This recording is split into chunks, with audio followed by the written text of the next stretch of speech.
Welcome back to episode 8 out of 12 on our Altar Oracle Statue Deck Kickstarter. This time, I'm breaking down the Night Goddess motif associated with the zodiac sign Scorpio. The Kickstarter is currently 97% funded with only 6 days to go. We are only $100 away from being able to print these decks.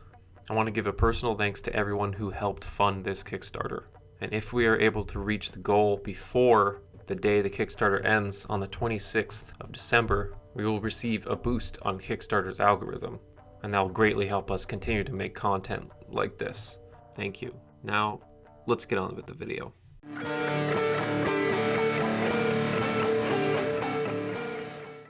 Next we have Scorpio. Nexis is in many ways a lot like Gaia in that she seems to be one of the most widespread, oldest motifs. Arguably, even in the Greek records for the lineage of gods and goddesses, Nyx, the goddess of night, is one of, if not the oldest deity in all of Greek mythology. Older even than Gaia. Another reason that I can call myself both a secular atheist and also a practicing pagan is because I can recognize that the original concept of Nyx to the Greeks is a concept that is widely accepted today, and that is oblivion. Every culture that had a night goddess that was the first mother of all the gods is essentially indicating that there was a void, that there was an abyss. Now, of course, personifying it as a goddess. The only deity that could really be said to have possibly been older, or at least the same age as Nyx in the Greek pantheon, would be Chaos, the namesake of chaos, which is the very idea of the abyss and the nothingness and the void before existence. Pandemonium, right? Like in the branding here. So chaos was the masculine aspect of this. The feminine aspect of this is Nyx, in this case Nexis. Now there are two Egyptian deities that I'm citing here as prime examples and inspirations for Nexis of the Pandemonic Pantheon. Neithis is a night mother goddess of darkness and also of death and the underworld, and is also a source of healing and of life for the Egyptian pantheon, for many other Egyptian deities. There's a pretty obscure Sumerian deity called Baba. As we've heard a few different times, like Kubaba of the Sumerians, Baba essentially means mother. Since there are other Babas, simply Baba implies that this deity was extremely important and fundamental to the Sumerians, that she was the mother goddess. And this is compatible with so many other cultures. What we do know about her is that she's represents life and birth and creation, and is often besieged for health concerns. It's like if you need some help, you go to your mother. You know, you go to Baba. Baba, very specifically in the symbology of Sumer, is associated with Scorpio, and therefore with the constellation Scorpio. And then in the same pantheon of Egypt, we have Neith, who is an Egyptian and also Berber goddess of the night and of the fearful uncertainty of night, as well as creation and fate, which is a key concept here. And she's also associated with water and with rivers and with the source of those rivers in reservoirs, and also along with that, birth and creation. She is synonymous with the dark abyss, and this is where we get an interesting compounding that helped me to make the choice in my pantheon to conflate the night goddess with the abyssal goddess. And by abyssal, I guess I mean reservoir, the water reservoir of the underworld, a chthonic element. It is possible to look at night goddess as purely celestial or astral or sky goddess without having any sort of abyssal chthonic connotation. But what I found in a lot of this research, like especially with the example of Neith here, is there's a connection between the dark abyss of space, the void, that we're talking about, and the dark abyss of the underworld, of the reservoirs, the deep reservoirs. They're both mysterious, especially when looking at this from an astrological lens of coding the scorpionic aspect as a water sign and as a chthonic sign represent the darker aspects of the natural and the human world. Of all the water signs that could be associated with the underworld, it would be Scorpio. So we have one aspect of this scorpionic elder deity having to do with the night. It relates to goddesses like Nisha in Vedic, who's essentially a very similar Nyx-like deity, possibly stemming from Indo-European, or probably an older source, since this deity is quite consistent throughout global cultures. Some of these names and some of these ideas go back way further than that influence. There's also Nashi Adza in the Dene or Navajo mythology, which is this crazy coincidence when you see, again, these Amerindians having a name very similar to Nisha and Neith and all of these night deities. Nashi Adza is a night goddess that is often called in various Amerindian pantheons the spider grandmother. And she's associated with dreams and with weaving.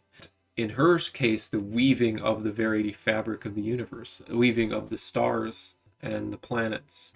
So she's essentially a creatrix, again implying her being very fundamental. This connection between the night and the stars and weaving and spiders and creation is extremely profound and widespread throughout the world.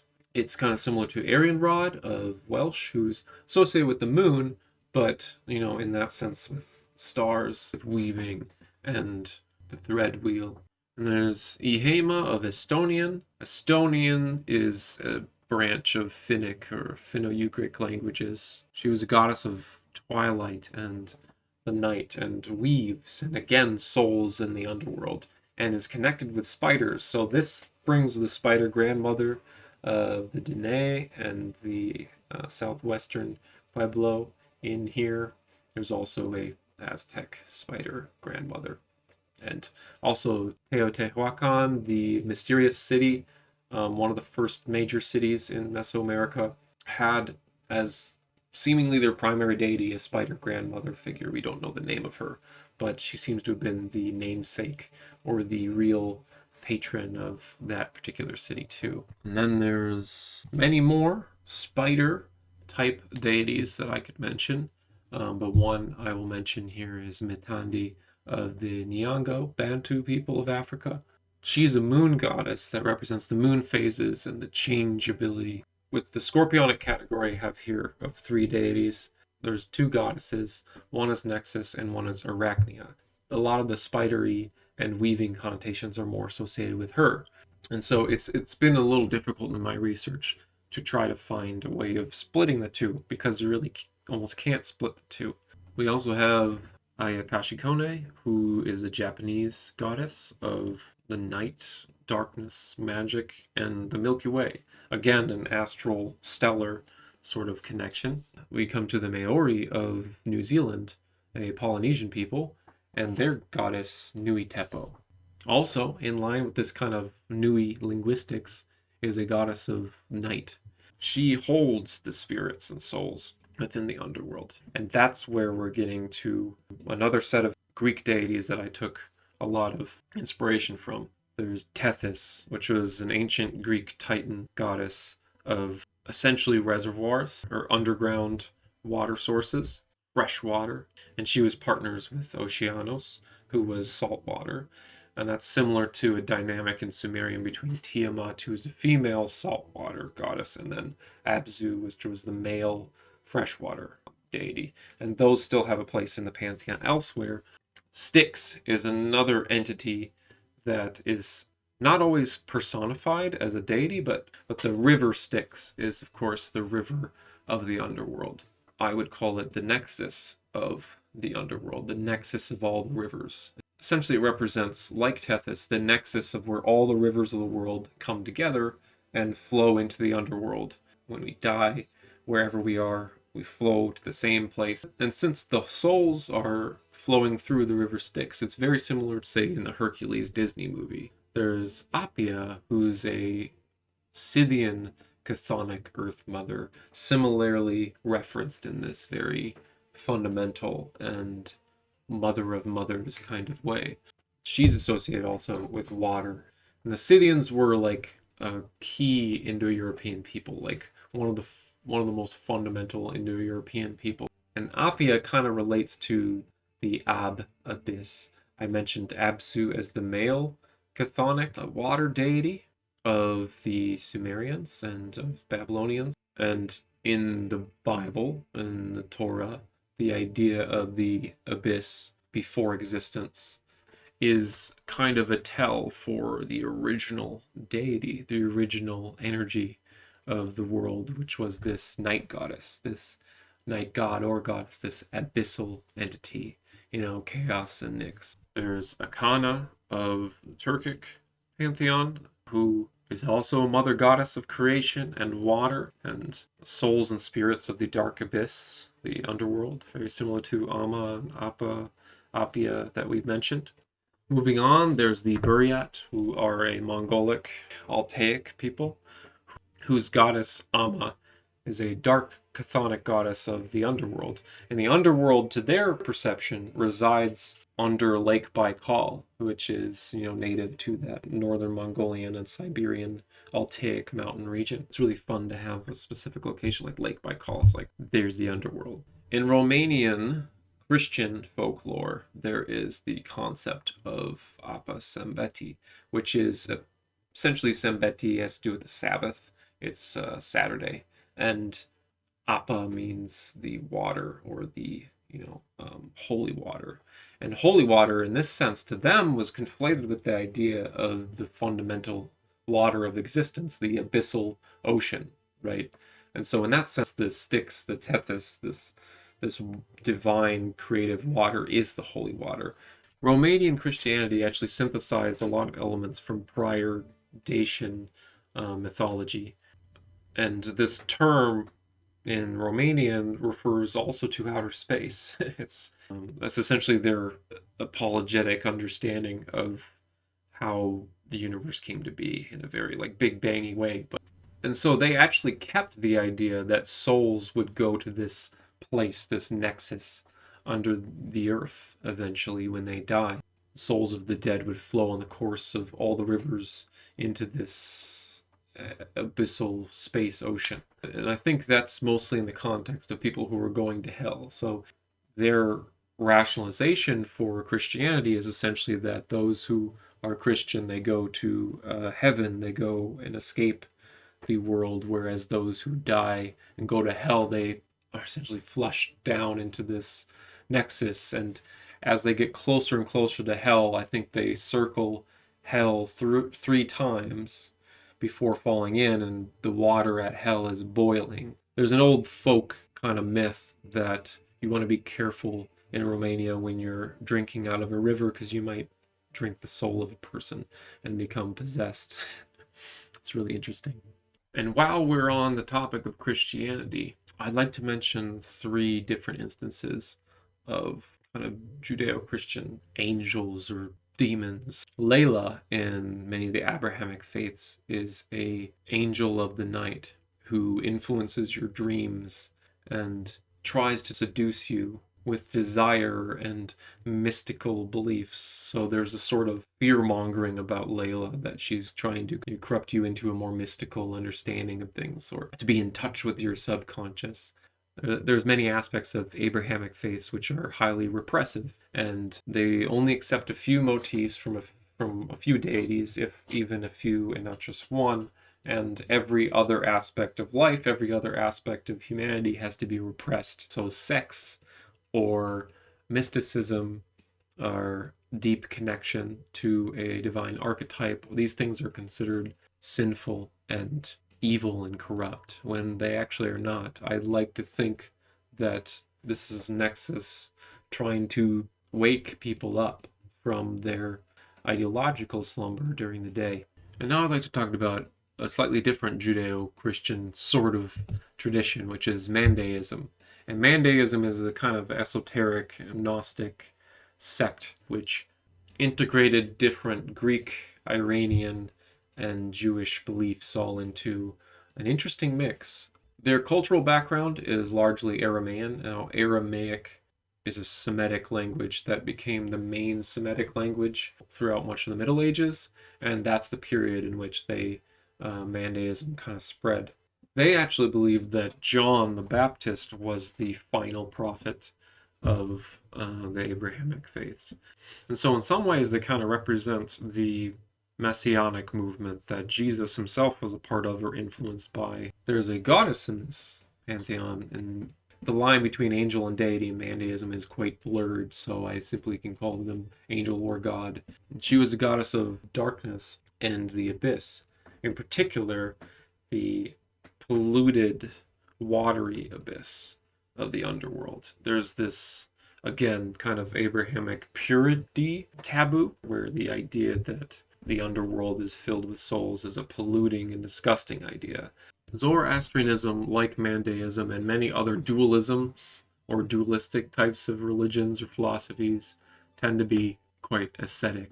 And ascetic means essentially prioritizing an idea or a morality over reality, over your body, over the material world. Often these philosophies demonize the material world and believe that it's essentially a big deception by Satan or by another malevolent force to try to trick them into losing faith in the mere ideas and ideologies that they're holding on to. And that's a very risky thing. Dualism is the opposite of integral. It is purely antithetical. It allows no opening for synthesis, no opening for coming together and integrating different worldviews and seeing something from another perspective and actually understanding that rather than saying that's that perspective and that's the opposite of mine, essentially straw manning another position, right? There's an ascetic undertone that when you die and go into the underworld, into the Nexis, that you're going deeper into the earth, into the material world, rather than escaping it entirely into the heavens and just, wisping away. The opposition here, astrologically speaking, is essentially between a grounded, organic, scorpionic energy that's chthonic and dark, and a high, lofty, and abstract perspective in, say, an Aquarian. These two energies don't always jive very well, the Aquarian and the scorpionic, the chthonic and the astral. There is a will for a lot of these ascetic idealisms to escape the material world and to the celestial void, essentially. Now, a lot of them put forth the idea that the celestial void is not a void, but a paradise and this and that.